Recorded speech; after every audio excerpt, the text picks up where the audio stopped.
तू एवढा दारू पित नव्हताच रे. लय टेन्शन घ्यायला लागला आजकाल.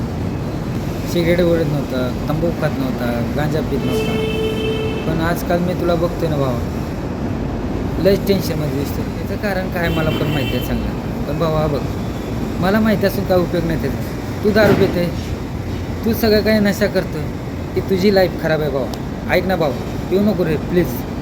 कशाला आयुष्य तुझं बरबाद करून घेतो. घरच्यांना पण टेन्शन, आणि दारू पितोयस तू, घरच्यांना टेन्शन, ते टेन्शन आहेच. आणि त्या एका पुरीच्या पाय कशाला आयुष्य बरबाद करून घेतो. नको करूच रे भाऊ. ऐक ना, ही लाईफ आहे. अरे भरपूर तुला जगायचं रे पुढं. नको दारू पिऊ प्लीज भावा. ऐक ना, घरची जबाबदारी आहे तुझ्यावर. घरच्यांनी विश्वास ठेवला रे. ऐक ना भावा प्लीज, नको पिऊ रे.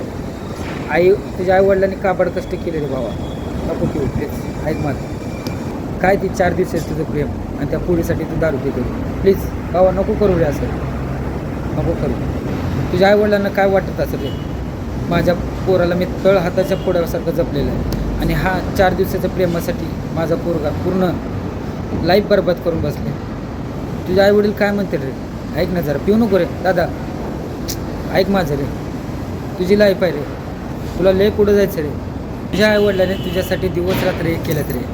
कुठं 4 दिवसाच्या प्रेमामध्ये पडतो. नको पडू रे.